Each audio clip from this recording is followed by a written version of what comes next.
সূরা ইউনুস। রহমান রহিম আল্লাহর নামে। আলিফ লাম র। এগুলো হচ্ছে একটি জ্ঞান গর্ভ গ্রন্থের আয়াত। মানুষের কাছে এটা কি আসলেই একটা আশ্চর্যের বিষয় যে আমি তাদের মধ্যে থেকে তাদেরই মতো একজন মানুষের কাছে ওহী পাঠিয়েছি, যেন সে মানুষকে তাদের জাহান্নাম সম্পর্কে সাবধান করে দিতে পারে। আবার যারা এ ওহীর উপর ঈমান আনে তাদের এ মর্মে সুসংবাদও দিতে পারে যে তাদের জন্য তাদের মালিকের কাছে উঁচু মর্যাদা রয়েছে। কাফেররা এমনি আশ্চর্যান্বিত হয়ে পড়ল যে তারা বলল, অবশ্যই এ ব্যক্তি একজন সুদক্ষ জাদুকর। হে মানুষ, তোমাদের মালিক হচ্ছেন আল্লাহ তাআলা, যিনি আকাশমণ্ডলী ও পৃথিবীকে 6 দিনে পয়দা করেছেন। অতঃপর তিনি আরশে সমাসীন হন। তিনি এর যাবতীয় কাজ স্বহস্তে নিয়ন্ত্রণ করেন। কেউই তাঁর অনুমতি ছাড়া কারো জন্য সুপারিশকারী হতে পারে না। এই হচ্ছেন তোমাদের মালিক আল্লাহ তাআলা। অতএব তোমরা তাঁরই ইবাদত করো। তোমরা কি আসল কথা অনুধাবন করবে না? মৃত্যুর পর তোমাদের সবার ফিরে যাবার জায়গা হবে একমাত্র তাঁর কাছে। সেখানে গিয়ে তোমরা আল্লাহ তাআলা সকল প্রতিশ্রুতি সত্য পাবে। তিনি এ সৃষ্টির অস্তিত্ব দান করেন। মৃত্যুর পর তিনিই আবার তাকে তার জীবন ফিরিয়ে দেবেন, যাতে করে যারা তার উপর ঈমান আনে, ভালো কাজ করে, যথার্থ ইনসাফের সাথে তিনি তাদের কাজের বিনিময় দান করতে পারেন এবং একথাটাও পরিষ্কার করে দিতে পারেন। যারা আল্লাহ তাআলাকে অস্বীকার করে তাদের জন্য উত্তপ্ত পানীয় ও কঠিন শাস্তি রয়েছে, কেননা তারা পরকালের এ শাস্তি অস্বীকার করত। সে মহান আল্লাহ তাআলা সূর্যকে প্রখর তেজোদ্দীপ্ত করে বানিয়েছেন এবং চাঁদকে বানিয়েছেন জ্যোতির্ময়। অতঃপর আকাশে তার জন্য কিছু মঞ্জিল তিনি নির্দিষ্ট করে দিয়েছেন, যাতে করে এর নিয়ম দ্বারা তোমরা বছরের গণনা এবং দিন তারিখের হিসাবটা জানতে পারো। আসলে আল্লাহ তাআলা যে এসব কিছু পয়দা করে রেখেছেন তার কোনোটাই তিনি নিরর্থক করেননি। যারা সৃষ্টি রহস্য সম্পর্কে জানতে চায় তাদের জন্য আল্লাহ তাআলা তার নিদর্শন খুলে খুলে বর্ণনা করেন। অবশ্যই দিন ও রাতের পরিবর্তনে এবং আল্লাহ তাআলা যা কিছু এ আসমান সমূহ ও জমিনের মাঝে পয়দা করেছেন তার প্রতিটি জিনিসের মাঝে পরেজগার লোকদের জন্য আল্লাহ তাআলাকে চেনার নিদর্শন রয়েছে। মানুষের মাঝে যারা মৃত্যুর পর আমার সাথে সাক্ষাতের প্রত্যাশী নয়, যারা এ পার্থিব জীবন নিয়েই সন্তুষ্ট এবং এখানকার সবকিছু নিয়েই পরিতৃপ্ত, সর্বোপরি যারা আমার সৃষ্টি বৈচিত্র্যের নিদর্শন সমূহ থেকে গাফেল থাকে, তারাই হচ্ছে সেসব লোক যাদের নিশ্চিত ঠিকানা হবে জাহান্নামের আগুন। এ হচ্ছে তাদের সে কর্মফল যা তারা দুনিয়ার জীবনে অর্জন করেছে। অপরদিকে যারা আল্লাহ তাআলার উপর ঈমান এনেছে এবং নেক কাজ করেছে, তাদের মালিক তাদের এ ঈমানের কারণেই তাদের সঠিক পথ দেখাবেন। তাদের তলদেশ দিয়ে অসংখ্য নিয়ামতে পরিপূর্ণ জান্নাতে সুপেয় ঝর্ণাধারা প্রবাহমান থাকবে। এ সময়ে তাদের মুখে একটি মাত্র ধ্বনি প্রতিধ্বনিত হতে থাকবে, হে আল্লাহ, তুমি কত মহান, কত পবিত্র। সেখানে তাদের পারস্পরিক অভিবাদন হবে সালাম, এবং তাদের শেষ কথা হবে যাবতীয় তারিফ সৃষ্টিকুলের মালিক আল্লাহ তাআলার জন্য। ভেবে দেখো, আল্লাহ তাআলা যদি মানুষের জন্য তাদের অন্যায় কাজকর্মের শাস্তি দিতে গিয়ে অকল্যাণকে ত্বরান্বিত করতেন, যেভাবে মানুষ নিজেদের কল্যাণ ত্বরান্বিত করতে চায়, তাহলে তাদের অবকাশ দেওয়ার এই সুযোগ কবেই শেষ হয়ে যেত। কিন্তু আল্লাহ তাআলা তাদের ঢিল দিয়ে রেখেছেন। অতঃপর যারা আমার সাথে সাক্ষাতের আশা করে না, আমি তাদের নাফরমানির জন্য তাদের উদ্ভ্রান্তের মতো ঘুরে বেড়াতে দিই। মানুষকে যখন কোনো দুঃখ দৈন্য স্পর্শ করে, তখন সে বসে শুয়ে দাঁড়িয়ে সর্বাবস্থায় আমাকেই ডাকে। অতঃপর আমি যখন তার দুঃখ কষ্ট তার কাছ থেকে সরিয়ে নিয়ে যাই, তখন সে এমনই বেপরোয়া হয়ে চলতে শুরু করে, তাকে যে একসময় দুঃখ কষ্ট স্পর্শ করেছিল মনে হয় তা দূর করার জন্য আমাকে সে কখনো ডাকেইনি। এভাবেই যারা বারবার সীমা লঙ্ঘন করে তাদের জন্য তাদের কাজকর্ম শোভনীয় করে দেয়া হয়েছে। তোমাদের আগে অনেক কয়েকটি মানব গোষ্ঠীকে আমি ধ্বংস করে দিয়েছি যখন তারা জুলুম করতে শুরু করেছিল, অথচ তাদের কাছে আমার সুস্পষ্ট নিদর্শন সহ তাদের রসুলরা এসেছিল, কিন্তু তারা কোনো রকমেই ঈমান আনল না। এভাবেই ধ্বংসের মাধ্যমে আমি নাফরমান জাতিদের তাদের জুলুমের প্রতিফল দিয়ে থাকি। অতঃপর আমি এ জমিনে তাদের জায়গায় তোমাদের খলিফা করে পাঠিয়েছি। আমি দেখতে চাই তোমরা আমার সাথে কি ধরনের আচরণ করো। হে নবী, যখন আমার সুস্পষ্ট আয়াতসমূহ তাদের পড়ে শোনানো হয়, তখন তাদের মধ্যে যারা আমার সাথে মৃত্যুর পর কোন রকম দেখা সাক্ষাতের আশা করে না, তারা ঔদ্ধত্যের সাথে তোমাকে বলে, এছাড়া অন্য কোনো কোরআন নিয়ে এসো কিংবা একে বদলে দাও। তুমি এদের বলো, আমার নিজের এমন কোনো ক্ষমতাই নেই যে আমি একে বদলে দেব। আমি তো তাই অনুসরণ করি যা আমার উপর ওহী আসে। আমি যদি আমার মালিকের কোন রকম নাফরমানি করি, তাহলে আমি একটি মহা দিবসের কঠিন শাস্তির ভয় করি। তাদের তুমি এও বলো, আল্লাহ তাআলা না চাইলে আমি তোমাদের কাছে এ কোরআন তো পাঠই করতাম না। আমি তো এ গ্রন্থ সম্পর্কে তোমাদের কোনো কিছু জানাতামই না। কিন্তু আমি তো এর আগেও তোমাদের মাঝে অনেকগুলো বয়স কাটিয়ে এসেছি, তোমরা কি বুঝতে পারছো না? অতঃপর বলো, তার চাইতে বড় জালেম আর কে হতে পারে যে আল্লাহ তাআলার উপর মিথ্যা আরোপ করে কিংবা তার আয়াত অস্বীকার করে? এ ধরনের নাফরমান লোকেরা কখনোই সফল কাম হয় না। এই মূর্খ লোকেরা আল্লাহ তাআলাকে বাদ দিয়ে এমন কিছুর উপাসনা করে যা তাদের কোন রকম ক্ষতি করতে পারে না, আবার তা তাদের কোন রকম উপকারও করতে পারে না। তারা বলে, এগুলো হচ্ছে আল্লাহ তাআলার কাছে আমাদের সুপারিশকারী। তুমি এ মুশরিকদের বলো, তোমরা কি আল্লাহ তাআলাকে এমন কোন কিছুর খবর দিতে চাও যা তিনি আসমান সমূহের মাঝে অবহিত নন এবং জমিনের মাঝেও নন? তিনি পাক, পবিত্র এবং মহান। তারা যে শিরক করে তিনি তার চাইতে অনেক ঊর্ধ্বে। মূলত মানুষ ছিল একই জাতি, অতঃপর তারা তাদের মাঝে মতবিরোধ সৃষ্টি করেছে।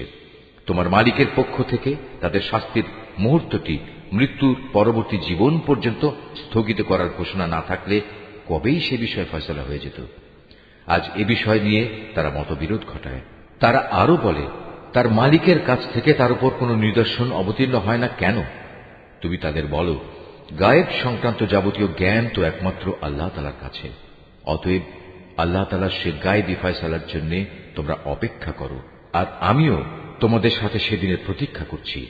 মানুষকে দুঃখ মুসিবত স্পর্শ করার পর যখন আমি তাদের কিছুটা করুণার স্বাদ ভোগ করাই, তখন সাথে সাথেই তারা আমার রহমতের নিদর্শন সমূহের সাথে চালাকি শুরু করে দেয়।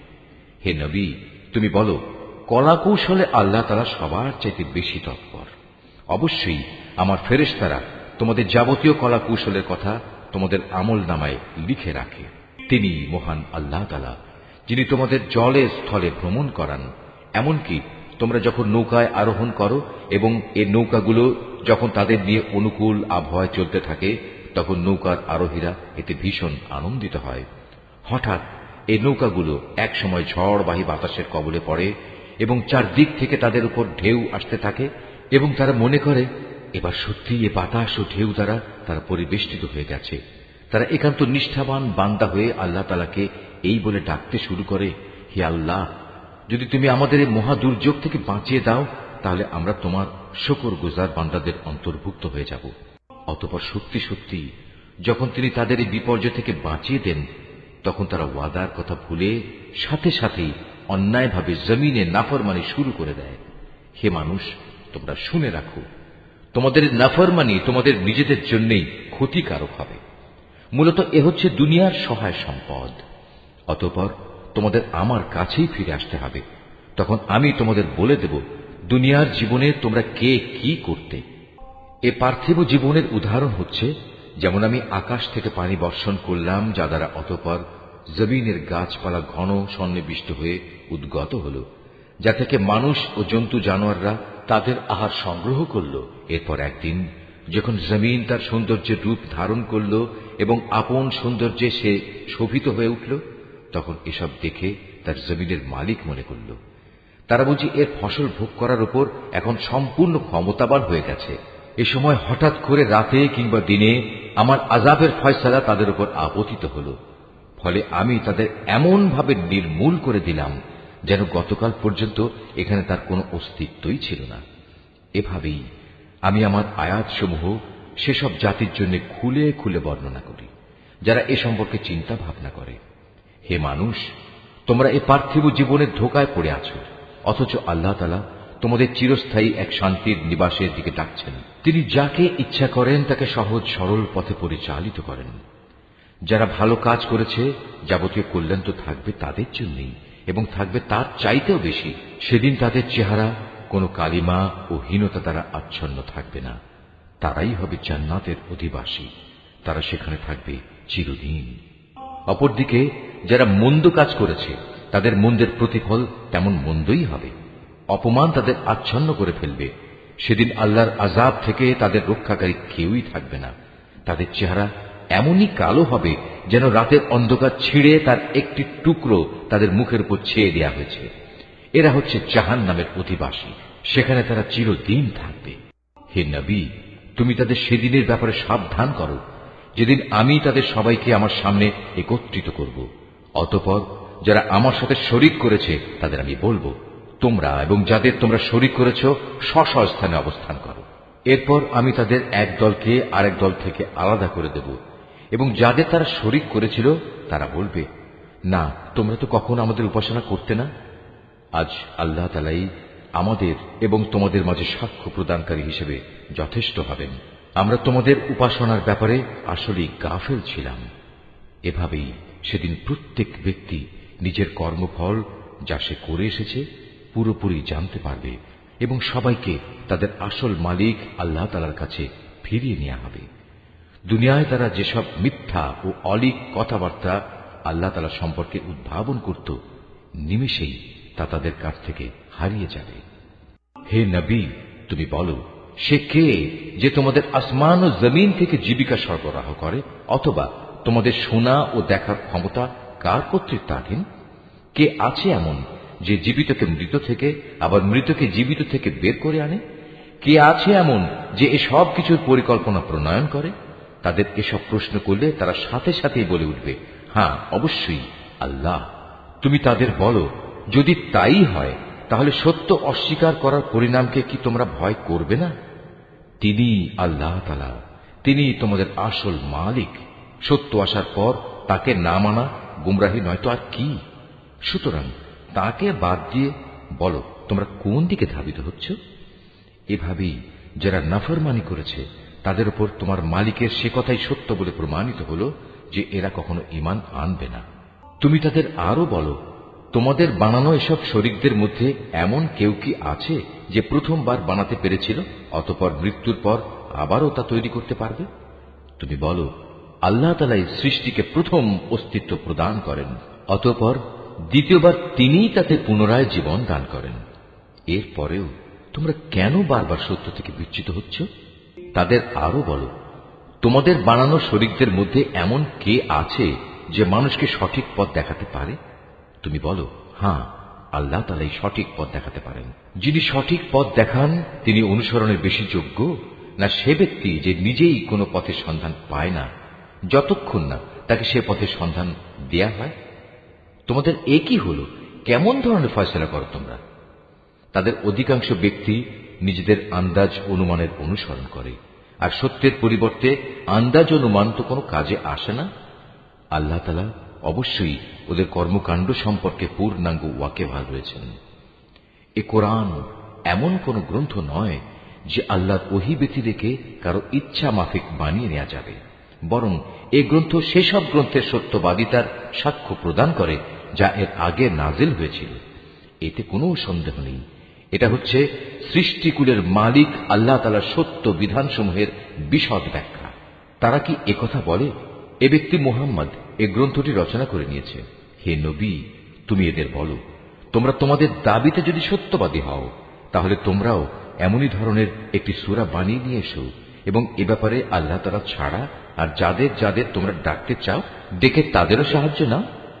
আসল কথা হচ্ছে, যে বিষয়ে তারা তাদের জ্ঞান দিয়ে আয়ত্ত করতে পারল না কিংবা মানবীয় জ্ঞান বিজ্ঞানের সীমাবদ্ধতার কারণে যার ব্যাখ্যা এখনো তাদের পর্যন্ত পৌঁছয়নি, তারা তাই অস্বীকার করে বসল। তাদের পূর্ববর্তী মানুষরাও এভাবে অস্বীকার করেছিল। আজ দেখো এই অস্বীকারী জালেমদের পরিণাম কি হয়েছে। তাদের মধ্যে কিছু লোক এই গ্রন্থের উপর ঈমান আনবে, আবার কিছু আছে যারা এতে ঈমান আনবে না। জেনে রেখো, তোমার মালিক কিন্তু এই বিপর্যয় সৃষ্টিকারীদের ভালো করেই জানেন। এত বলা কওয়া সত্ত্বেও তারা যদি তোমাকে মিথ্যা প্রতিপন্ন করতেই থাকে তাহলে তুমি তাদের বলে দাও, দেখো, আমার কাজকর্মের দায়িত্ব আমার উপর আর তোমাদের কাজকর্মের দায়িত্ব তোমাদের উপর। আমি যা কিছু করছি তার জন্য তোমরা দায়ী নাও, আবার তোমরা যা করো তার জন্য আমি দায়ী নই। হে নবী, এদের মধ্যে কিছু লোক এমন আছে যারা তোমার দিকে কান পেতে রাখে, তুমি কি বধিরকে আল্লাহর কালাম শোনাবে, যদিও তারা এর কিছুই বুঝতে পারে না? আবার ওদের মধ্যে কেউ কেউ আছে যারা তোমার দিকে তাকিয়ে থাকে, কিন্তু তুমি কি অন্ধকে পথ দেখাবে, যদিও তারা নিজেরা এর কিছুই দেখতে পায় না? নিঃসন্দেহে আল্লাহ তাআলা মানুষের উপর কোন রকম জুলুম করেন না, বরং আল্লাহর অবাধ্য হয়ে মানুষেরা নিজেরাই নিজেদের উপর জুলুম করে। যেদিন তিনি তাদের সবাইকে একত্রিত করবেন, সেদিন তাদের মনে হবে যেন তারা দুনিয়ায় দিনের একটি ক্ষণ মাত্র কাটিয়ে এসেছে। তখন তারা একজন আরেকজনকে চিনতে পারবে। ক্ষতিগ্রস্ত হয়েছে তারা যারা আল্লাহর সামনাসামনি হওয়াকে অস্বীকার করেছিল। আসলে এই মানুষরা কখনোই হেদায়েত প্রাপ্ত ছিল না। আমি ওদের কাছে যে বিষয়ের ওয়াদা করেছি, তারা কিছু কিছু বিষয় যদি আমি তোমাকে দেখিয়ে দেই, অথবা এর আগেই যদি আমি তোমাকে দুনিয়া থেকে উঠিয়ে নেই, এই উভয় অবস্থায় তাদের আমার কাছে ফিরে আসতে হবে। অতঃপর এরা যা কিছু দুনিয়ায় করত, তার উপর আল্লাহ তাআলাই একক সাক্ষী হবেন। প্রত্যেক উম্মতের জন্যই একজন রসুল আছে। অতঃপর যখনই তাদের কাছে তাদের রসুল এসে যায়, তখন তাদের সাথে আল্লাহ তাআলা সিদ্ধান্ত করার কাজটি ইনসাফের সাথে সম্পন্ন হয়ে যায়। তাদের উপর কখনো জুলুম করা হবে না। এরা ঔদ্ধত্য দেখিয়ে বলে, হে মুসলমানরা, তোমরা যদি সত্যবাদী হও তাহলে বলো, কবে তোমাদের সে আযাবের ওয়াদা ফলবে? তুমি বলো, এটা বলা আমার বিষয় নয়। আল্লাহ তাআলা যা চান তা বেঁধে রেখে আমি তো আমার নিজস্ব ভালো মন্দের অধিকারও রাখি না। আসল কথা হচ্ছে, প্রত্যেক জাতির জন্য আযাব ও ধ্বংসের একটি দিনক্ষণ নির্দিষ্ট করা আছে। তাদের সে ক্ষণটি যখন আসবে, তখন তাদের ব্যাপারে এক মুহূর্ত কাল সময়ও দেরি করা হবে না, এবং তাদের দিনক্ষণ আগেও নিয়ে আসা হবে না। তুমি এদের আরো বলো, তোমরা কি ভেবে দেখেছ, যদি তোমাদের উপর আল্লাহর আযাব রাতে কিংবা দিনের বেলা এসে পতিত হয়, তাহলে আর কোন বিষয় নিয়ে নাফরমান লোকেরা তাড়াহুড়ো করবে বলো? অতঃপর যখন সত্যিই একদিন এ বিষয়টি ঘটবে, তখন কি তোমরা এটা বিশ্বাস করবে? তোমাদের বলা হবে, হ্যাঁ, এখন তো আযাব এসেই গেল, অথচ তোমরা এর জন্যই তাড়াহুড়ো করছিলে। অতঃপর জালেমদের বলা হবে, এবার চিরস্থায়ী জাহান্নামের আযাবের স্বাদ ভোগ করো। দুনিয়ার জীবনে তোমরা যা কিছু অর্জন করেছ, এখন তোমাদের শুধু তারই বিনিময় দেয়া হবে। হে নবী, এরা তোমার কাছে জানতে চায় আযাব সম্পর্কিত সে কথা আসলে কি ঠিক? বলো, হ্যাঁ, আমার মালিকের শপথ, এটা অমোঘ সত্য। জেনে রেখো, প্রতিশোধ নেয়ার ব্যাপারে তোমরা কোনোদিনই তাকে অক্ষম করে দিতে পারবে না। যদি প্রতিটি জালেম ব্যক্তির কাছে সেদিন জমিনের সমুদায় সম্পদ এসে জমা হয়, তাহলে সে তার সবকিছু মুক্তিপণ হিসাবে ব্যয় করে আযাব থেকে বাঁচার চেষ্টা করবে। যখন এই জালেম মানুষরা জাহান্নামের আযাব দেখবে, তখন তার মনে মনে ভারী অনুতাপ করবে, কিন্তু তখন তা কোনোই কাজে আসবে না। সম্পূর্ণ ইনসাফের সাথেই তাদের বিচার মীমাংসা সম্পন্ন হবে, এবং তাদের উপর বিন্দু মাত্র জুলুমও করা হবে না। মনে রেখো, আসমান সমূহ ও জমিনে যা কিছু আছে তা সব আল্লাহ তাআলার জন্যই। আল্লাহ তাআলা সব কয়টি ওয়াদাই সত্য, কিন্তু অধিকাংশ লোকই তা জানে না। তিনি জীবন দান করেন, তিনি মৃত্যু ঘটান, এবং মৃত্যুর পর তোমাদের সবাইকে তাঁর কাছেই ফিরে যেতে হবে। হে মানুষ, তোমাদের কাছে তোমাদের মালিকের পক্ষ থেকে নসিহত বিশিষ্ট কিতাব এসেছে। এটা মানুষের অন্তরে যেসব ব্যাধি রয়েছে তার প্রতিকার, এবং মোমেনদের জন্য হেদায়েত ও রহমত। হে নবী, তুমি বলো, মানুষের উচিত আল্লাহর এ অনুগ্রহ ও তার রহমতের কারণে আনন্দ প্রকাশ করা, কারণ তারা যা কিছু জ্ঞান ও সম্পদ জমা করেছে, এটা তার চেয়ে অনেক ভালো। তুমি এদের বলো, তোমরা কি কখনো এই কথা চিন্তা করে দেখেছ, আল্লাহ তাআলা তোমাদের জন্য যে রিজিক নাজিল করেছেন, তার মধ্যে থেকে কিছু অংশকে তোমরা হারাম আর কিছু অংশকে হালাল করে নিয়েছ। তুমি এদের আরো বলো, এসব হালাল হারামের ব্যাপারে আল্লাহ তাআলা কি তোমাদের কোনো অনুমতি দিয়েছেন, না তোমরা আল্লাহর প্রতি মিথ্যা আরোপ করছ? যারা আল্লাহর উপর মিথ্যা আরোপ করে, তাদের শেষ বিচারের দিন সম্পর্কে ধারণা কি এই, এটা কখনো আসবেই না? নিঃসন্দেহে আল্লাহ তাআলা বড় অনুগ্রহশীল, তাই তিনি তাদের অবকাশ দিয়ে রেখেছেন, কিন্তু অধিকাংশ মানুষই এজন্য আল্লাহর শুকর আদায় করে না। হে নবী, তুমি যে কাজেই থাকো না কেন, এবং সে কাজ সম্পর্কে কোরআন থেকে যা কিছু তেলাওয়াত করো না কেন, তা আমি জানি। হে মানুষরা, তোমরা যে কোনো কাজ করো, যে কোনো কাজে তোমরা প্রবৃত্ত হও না কেন, আমি তার ব্যাপারে তোমাদের উপর সাক্ষী হয়ে থাকি। তোমার মালিকের দৃষ্টি থেকে একটি অণু পরিমাণ জিনিসও গোপন থাকে না। আসমানে ও জমিনে এর চাইতে ছোট কিংবা এর চাইতে বড় কোনো কিছুই নেই যা এ সুস্পষ্ট গ্রন্থে লিপিবদ্ধ নেই। জেনে রেখো, কিয়ামতের দিন আল্লাহ তাআলার বন্ধুদের জন্য কোনো ভয় নেই। সেদিন তারা চিন্তিতও হবে না। এরা হচ্ছে সেসব লোক যারা আল্লাহর উপর ঈমান এনেছে এবং তাকে ভয় করেছে। এ ধরনের লোকদের জন্য দুনিয়ার জীবনে যেমন সুসংবাদ রয়েছে, তেমনি পরকালের জীবনেও রয়েছে সুসংবাদ। আল্লাহ তাআলার বাণীর কোন রদ বদল হয় না, আর সত্যিকার অর্থে এটা হচ্ছে মহা সাফল্য। হে নবী, তোমাকে তাদের কথা যেন কোনো দুঃখ না দেয়।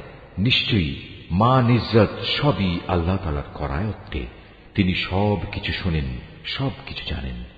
জেনে রেখো, যা কিছু আসমানে আছে আবার যা কিছু আছে জমিনে, সবই আল্লাহর অনুগত।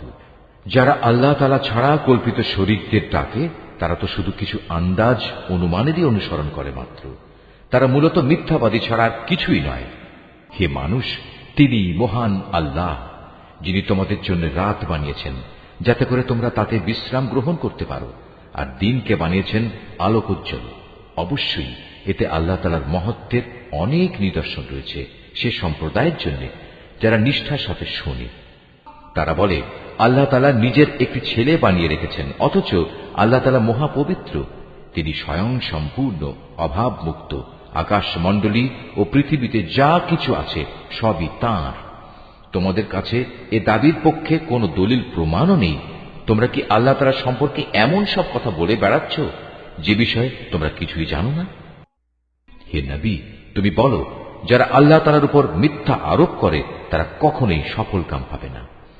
এই মিথ্যাচার হচ্ছে পার্থিব জীবনের একটা সম্পদ। পরিশেষে তাদের আমার কাছেই ফিরে আসতে হবে। অতঃপর আমি তাদের কুফরি করার জন্য এক কঠোর আযাবের স্বাদ গ্রহণ করাবো। হে নবী, ওদের কাছে তুমি নূহের কাহিনী শোনাও, যখন সে তার জাতিকে বলেছিল, হে আমার জাতি, যদি তোমাদের উপর আমার অবস্থিতি ও আল্লাহর আয়াতসমূহ দ্বারা আমার উপদেশ প্রদান খুব দুঃসহ মনে হয়, তবে শুনে রাখো, আমি সম্পূর্ণরূপে আল্লাহর উপর ভরসা করি। অতঃপর তোমরা যাদের আমার সাথে শরীক বানাচ্ছ তাদের সবাইকে একত্রিত করে আমার বিরুদ্ধে তোমাদের পরিকল্পনা চূড়ান্ত করে নাও। দেখে নাও যেন সে পরিকল্পনার কোনো বিষয় তোমাদের দৃষ্টির আড়ালে না থাকে। অতঃপর আমার সাথে তোমাদের যা করার তা করে ফেলো এবং আমাকে কোনো সময় তোমরা দিও না। হ্যাঁ, যদি তোমরা আমার থেকে মুখ ফিরিয়ে নাও তাহলে আমার ক্ষতি হবে না। আমি তো তোমাদের কাছ থেকে এজন্য কোনো পারিশ্রমিক দাবি করিনি। আমার পারিশ্রমিক সে তো আমার আল্লাহ তাআলার কাছে। তাঁর পক্ষ থেকেই আমাকে আদেশ দেওয়া হয়েছে আমি যেন তাঁর অনুগত বান্দাদের অন্তর্ভুক্ত হয়ে যাই। অতঃপর এত বলা কওয়া সত্ত্বেও লোকেরা তাকে মিথ্যা প্রতিপন্ন করল। তখন আমি তাকে এবং তার সাথে যারা নৌকায় আরোহী ছিল তাদের তুফান থেকে উদ্ধার করেছি, এবং যাদের বাঁচিয়ে রেখেছিলাম আমি তাদের পূর্ববর্তী লোকদের প্রতিনিধি করে বসিয়ে দিয়েছি। পরিশেষে যারা আমার নিদর্শনসমূহ অস্বীকার করেছে তাদের আমি মহা প্লাবনে ডুবিয়ে দিয়েছি। অতঃপর হে নবী, তুমি চেয়ে দেখো তাদের কি ভয়াবহ পরিণাম হয়েছে, যাদের বারবার আল্লাহর আযাবের ভয় দেখানো হয়েছে। আমি তারপর অনেক কয়েকজন রাসূলকে তাদের নিজ নিজ জাতির কাছে পাঠিয়েছি। তারা সবাই সুস্পষ্ট প্রমাণসমূহ নিয়ে নিজ জাতির কাছে এসেছে, কিন্তু এমনটি হয়নি যে আগের লোকেরা ইতিপূর্বে যা অস্বীকার করেছিল তার উপর এরা ঈমান আনবে। এভাবে যারা নাফরমানিতে সীমা লঙ্ঘন করে তাদের দিলে আমি মোহর মেরে দিই। তাদের পর আমি আমার সুস্পষ্ট নিদর্শন নিয়ে মূসা ও হারুনকে ফেরাউন এবং তার পরিষদবর্গের কাছে পাঠিয়েছি, কিন্তু তারা সবাই অহংকার করল। আসলে তারা ছিল বড়ই নাফরমান জাতি। আমার পক্ষ থেকে সত্য যখন তাদের কাছে এলো তখন ওরা বলল, নিশ্চয়ই এ হচ্ছে সুস্পষ্ট জাদু। মূসা বলল, তোমরা কি সত্য সম্পর্কে এসব বাজে কথা বলছো যখন তা তোমাদের কাছে প্রমাণসহ এসে গেছে? তোমরা কি মনে করো এটা আসলে জাদু? অথচ জাদুকররা কখনোই সফল কাম হয় না। তারা বলল, তোমরা কি এ উদ্দেশ্যে আমাদের কাছে এসেছো যে যা কিছুর উপর আমরা আমাদের বাপ দাদাদের পেয়েছি তা থেকে তোমরা আমাদের বিচ্যুত করে দেবে এবং আমাদের এ ভূখণ্ডে তোমাদের দু ভাইয়ের প্রতিপত্তি প্রতিষ্ঠিত হয়ে যাবে? না, তা কিছুতেই হবে না। আমরা তোমাদের দুজনের উপর কখনো ঈমান আনব না। এবার ফেরাউন নিজের দলবলকে বলল, তোমরা আমার কাছে রাজ্যের সব সুদক্ষ জাদুকরদের নিয়ে এসো। অতঃপর ফেরাউনের নির্দেশে জাদুকররা যখন এসে হাজির হল, তখন মুসা তাদের লক্ষ্য করে বলল, তোমাদের যা নিক্ষেপ করার তা তোমরা নিক্ষেপ করো। তারা যখন তাদের জাদুর বাণ নিক্ষেপ করল, তখন মুসা বলল, তোমরা যা নিয়ে এসেছ তা হচ্ছে আসলেই জাদু। দেখবে অচিরেই আল্লাহ তাআলা তা ব্যর্থ করে দেবেন। আল্লাহ তাআলা কখনো ফাসাদ সৃষ্টিকারীদের কাজকর্ম শুধরে দেন না। আল্লাহ তাআলা স্বীয় বাণী দ্বারা সত্যকে সত্য বলে প্রতিষ্ঠিত করেন, যদিও নাফরমান মানুষরা একে খুবই অপ্রীতিকর মনে করে। ফেরাউন ও তার পরিষদবর্গের ভয়ে মুসার উপর তার জাতির কতিপয় কিশোর যুবক ছাড়া অন্য কোন লোক ঈমান আনেনি। অবশ্যই ফেরাউন ছিল জমিনের মাঝে অহংকারী বাদশাহ এবং মারাত্মক সীমা লঙ্ঘনকারী।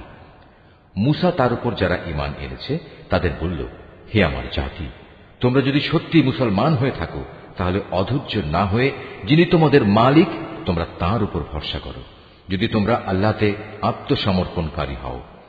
মুসার কথায় অতঃপর তারা বলল, হ্যাঁ, আমরা আল্লাহর উপরই ভরসা করি এবং আমরা বলি, হে আমাদের মালিক, তুমি আমাদের জালেম সম্প্রদায়ের অত্যাচারের শিকারে পরিণত করো না এবং তোমার একান্ত রহমত দ্বারা তুমি আমাদের ফেরাউন ও তার কাফের সম্প্রদায়ের হাত থেকে মুক্তি দাও।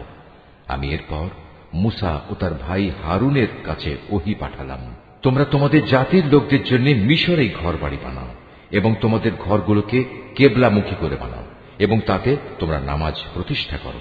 সর্বোপরি ঈমানদারদের মুক্তির সময় ঘনিয়ে এসেছে মর্মে সুসংবাদ দাও। মুসা আল্লাহ তাআলাকে বলল, হে আমাদের মালিক, নিঃসন্দেহে তুমি ফেরাউন ও তার মন্ত্রী পরিষদকে দুনিয়ার জীবনে সৌন্দর্যমণ্ডিত উপকরণ এবং ধন সম্পদ দান করে রেখেছ। এটা কি এজন্যে, হে আমাদের মালিক, তারা এ দিয়ে জনপদের মানুষকে তোমার পথ থেকে গোমরা করে দেবে? হে আমাদের মালিক, তাদের সমুদায় ধন সম্পদ বিনষ্ট করে দাও, তাদের অন্তরসমূহকে আরো শক্ত করে দাও। মূলত তারা একটা কঠিন আযাব নাজিল হতে না দেখলে কখনোই ঈমান আনবে না। আল্লাহ তাআলা বললেন, হ্যাঁ, তোমাদের উভয়ের দোয়াই কবুল করা হয়েছে। অতএব তোমরা দ্বীনের উপর সুদৃঢ় হয়ে দাঁড়িয়ে থাকো। তোমরা দুজন কখনো সেসব লোকের কথার অনুসরণ করো না যারা কিছুই জানে না। অতঃপর ঘটনা এমন হল, আমি বনী ইসরায়েলদের সাগর পার করিয়ে দিলাম। এরপর ফেরাউন ও তার সৈন্য সামন্ত বিদ্বেষ পরায়ণতা ও সীমা লঙ্ঘন করার জন্য তাদের পিছু নিল। এমনকি যখন সে দলবল সহ সাগরের অথই ঢেউয়ে ডুবতে থাকল, তখন সে বলল, এখন আমি ঈমান আনলাম যে মাবুদের উপর বনী ইসরায়েল ঈমান এনেছে, তিনি ছাড়া দ্বিতীয় কোনো মাবুদ নাই, আমিও তাঁর অনুগতদের একজন। আমি বললাম, এখন ঈমান আনছো, অথচ একটু আগেই তুমি নাফরমানি করছিলে এবং জমিনে তুমি ছিলে বিপর্যয় সৃষ্টিকারীদের অন্যতম নেতা। আজ তো আমি তোমাকে অর্থাৎ তোমার লাশকেই বাঁচিয়ে রাখব, যাতে করে তুমি তোমার লাশ পরবর্তী প্রজন্মের জন্য একটা বড় আকারের নিদর্শন হয়ে থাকতে পারো। অবশ্য অধিকাংশ মানুষই আমার এসব নিদর্শন থেকে সম্পূর্ণ অজ্ঞ ও বেখবর। ফেরাউনকে ডুবিয়ে মারার পর আমি বনী ইসরায়েলের লোকদের বরকতপূর্ণ ও উৎকৃষ্ট আবাস ভূমিতে বসবাস করালাম এবং তাদের জন্য উত্তম জীবন উপকরণের ব্যবস্থা করলাম। অতঃপর তারা নিজেদের মধ্যে মতবিরোধ শুরু করে দিল। এমনকি যখন দিনের সঠিক জ্ঞান তাদের কাছে এসে পৌঁছল, তারপরেও তারা মতবিরোধ থেকে ফিরে এলো না। অবশ্যই তোমার মালিক কিয়ামতের দিন তাদের সেসব বিষয়ের ফয়সালা করে দেবেন যা নিয়ে তারা নিজেদের মাঝে বিভেদ করত। হে নবী, আজ আমি তোমার উপর যে কিতাব নাজিল করেছি তাতে বর্ণিত কোনো ঘটনার ব্যাপারে যদি তোমার মনে কোনো সন্দেহ থাকে, তাহলে সেসব লোকের কাছে এসব ঘটনা জিজ্ঞেস করো যারা তোমার আগে তাদের উপর নাজিল করা কিতাব পড়ে আসছে। অবশ্যই তোমার কাছে তোমার মালিকের কাছ থেকে সত্য এসেছে, তাই তুমি কখনো সন্দেহবাদীদের দলে শামিল হইও না।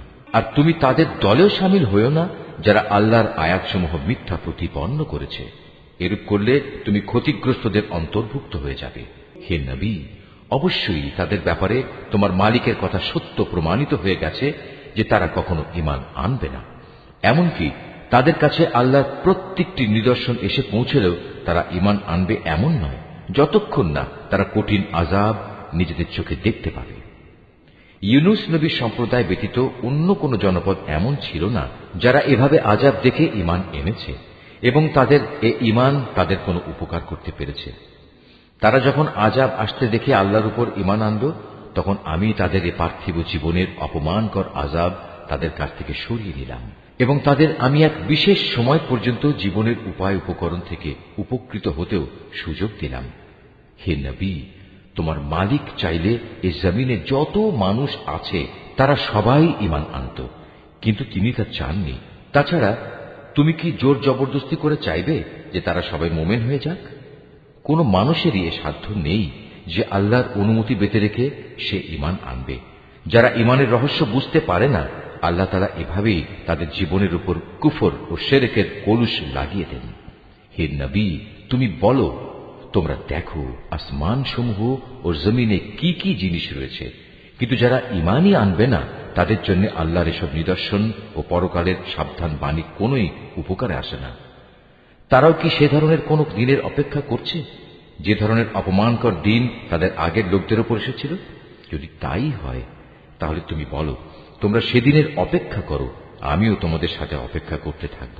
অতঃপর যখন আযাবের সময় আসে তখন আমি আমার রসুলদের সেই আযাব থেকে বাঁচিয়ে দেই এবং তাদেরও বাঁচিয়ে দেই যারা ঈমান আনে।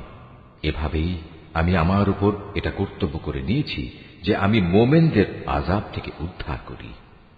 হে নবী, তুমি লোকদের বলো, হে মানুষরা, তোমরা যদি আমার আনিত দ্বীন সম্পর্কে কোনো সন্দেহ করো তাহলে শুনে রাখো, আল্লাহ তাআলা ছাড়া অন্য যাদের তোমরা ইবাদত করো আমি তাদের ইবাদত করি না। আমি তো বরং তার মহান সত্তার ইবাদত করি যিনি তোমাদের মৃত্যু ঘটান। আমাকে আরো আদেশ দেয়া হয়েছে আমি যেন মোমেনদের অন্তর্ভুক্ত থাকি। আমাকে আরো বলা হয়েছে, তুমি আল্লাহর দ্বীনের জন্য একনিষ্ঠভাবে নিজের চেহারা প্রতিষ্ঠিত করো এবং কখনো তুমি মুশরিকদের দলে শামিল হও না। আমাকে আদেশ দেয়া হয়েছে, তুমি কখনো আল্লাহ তাআলাকে বাদ দিয়ে এমন কাউকে ডেকো না যে তোমার কোনো কল্যাণ যেমন করতে পারে না তেমনি তোমার কোনো অকল্যাণও সে করতে পারে না। এ সত্ত্বেও যদি তুমি অন্যথা করো তাহলে তুমি অবশ্যই জালেমদের মধ্যে গণ্য হবে। যদি আল্লাহ তাআলা তোমাদের কোনো দুঃখ কষ্ট দেন তাহলে তিনি ছাড়া অন্য কেউই নেই তা দূরীভূত করার। আবার তিনি যদি মেহেরবানি করে তোমার কোনো কল্যাণ চান তাহলে তার সে অনুগ্রহ রদ করারও কেউ নেই। তিনি তার বান্দাদের যাকে চান তাকেই কল্যাণ পৌঁছান। আল্লাহ তাআলা বড়ই ক্ষমাশীল ও পরম দয়ালু। হে নবী, তুমি বলো, হে মানুষ, তোমাদের কাছে তোমাদের মালিকের পক্ষ থেকে সত্য দ্বীন এসেছে। অতএব যে হেদায়েতের পথ অবলম্বন করবে সে তো তার নিজের ভালোর জন্যই হেদায়েতের পথে চলবে, আর যে গোমরা থেকে যাবে সে তো গুমরাহির উপর চলার কারণেই গোমরা হয়ে যাবে। আমি তো তোমাদের উপর কর্মবিধায়ক নই যে জোর করে তোমাদের গুমরাহি থেকে বের করে আনব। হে নবী, তোমার উপর যে হেদায়েত নাজিল করা হয়েছে তুমি তার অনুসরণ করো এবং ধৈর্য ধারণ করো যে পর্যন্ত আল্লাহর পক্ষ থেকে কোনো ফয়সালা না আসে, কেননা তিনিই হচ্ছেন সর্বোত্তম ফয়সালাকারী।